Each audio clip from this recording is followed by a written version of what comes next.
Egypt में मौजूद pyramid of गिजा से करीब 15 किलोमीटर दूर एंशिएंट इजिप्शियंस का बहुत बड़ा बैरियल ग्राउंड है जिसको सकारा नेक्रोपोलिस कहा जाता है।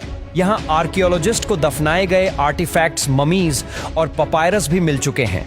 यहाँ पर आर्कियोलॉजिकल मिशन के दौरान डॉक्टर जाही हवास और उनकी टीम को कुछ ऐसे कोफिन्स मिले जिन्होंने एंशिएंट इजिप्शियंस की लाइफ और टेक्नोलॉजी के बारे में कई हैरानकुन राज खोल दिए। इस मिशन के दौरान क्या क्या डिस्कवरीज हुई, आइए जानते हैं। नंबर 1, सकारा नेक्रोपोलिस में एक बैरियल शाफ्ट से डॉक्टर जाही हवास की टीम को जमीन से करीब 36 फीट नीचे एक छोटे बच्चे का कोफिन मिला। ये कोफिन बड़ी महारत से लकड़ी के सिंगल पीस से बनाया गया था। कॉफिन पे बने बच्चे की शक्ल और इसके फेस कट्स को देखकर ये अंदाजा लगाया गया कि शायद इसके अंदर 5 से 6 सालों की कोई फीमेल मम्मी है। इस पर बने हायरोग्राफिक्स सिंबल को पढ़ने के लिए एक्सपर्ट्स की मदद ली गई तो ये मालूम पड़ा कि ये 1550 बीसी यानी कि 3550 साल पहले दफनाई गई थी। कोफिन को डायरेक्टली खोलने से डर था कि कहीं कोफिन टूट ना जाए। इसी वजह से पहले इसको खोले बगैर इसका एक्सरे करने का फैसला किया गया। पहला एक्सरे स्कैन जब कंप्यूटर स्क्रीन पर जाहिर हुआ तो उसमें कुछ अजीब मंजर देखने को मिला। ये देखा गया कि कफन का आधे से ज्यादा हिस्सा खाली पड़ा है, जबकि सिर्फ एक छोटे से हिस्से में कुछ पड़ा हुआ दिखाई दिया। डॉक्टर्स ने दूसरी बार एक्सरे करने का फैसला किया। दूसरे एक्सरे में सारी हकीकत खुलकर सामने आ गई। ये 5 नहीं बल्कि सिर्फ 9 महीनों के बच्चे की मम्मी लग रही थीं। अब पूरी सच्चाई को जानने के लिए कोफिन को खोलना ही पड़ा।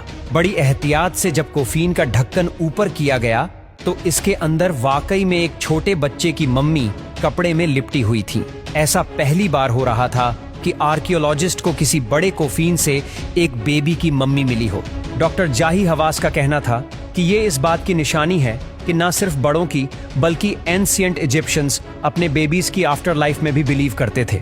ये एंशिएंट इजिप्शियन का बिलीफ था कि जब उनके प्यारे मर जाते थे तो उनकी बॉडी को पहले अच्छी तरह प्रिजर्व करके उनको आफ्टर लाइफ के सफर के लिए तैयार किया जाता था।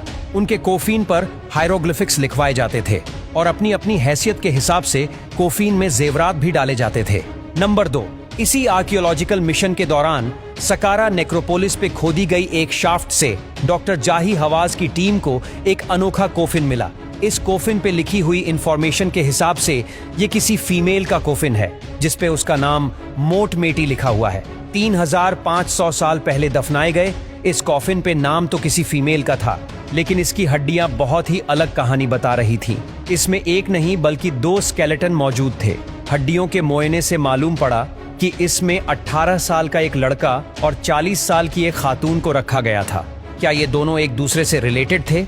इस मिस्ट्री को सॉल्व करने के लिए हड्डियों के DNA सैंपल्स कलेक्ट किए गए। डॉक्टर्स का कहना था कि 18 साल का लड़का इसी खातून का बेटा था और इन दोनों को अलग अलग वक्तों में दफनाया गया था। लेकिन ऐसा क्यों किया गया था? ये अभी तक डॉक्टर जाही हवास की टीम के लिए एक बहुत बड़ा सवाल था। किसी पुलिस इन्वेस्टिगेशन की तरह डॉक्टर्स ने इन दोनों की मौत की वजह मालूम करना शुरू कर दी। कई हफ्तों की इन्वेस्टिगेशन के बाद डॉक्टर्स ने बताया कि ये माँ और बेटा फैमिलियल मेडिटेरेनियन फीवर में मुब्तला थे। ये एक ऐसा बुखार होता है जो इंसान की जान लेकर छोड़ता है। इस केस से आर्कियोलॉजिस्ट को ये जानकारी मिली कि एंशिएंट इजिप्शियन में 2 मम्मीज को एक कोफिन में रखने का रिवाज भी था।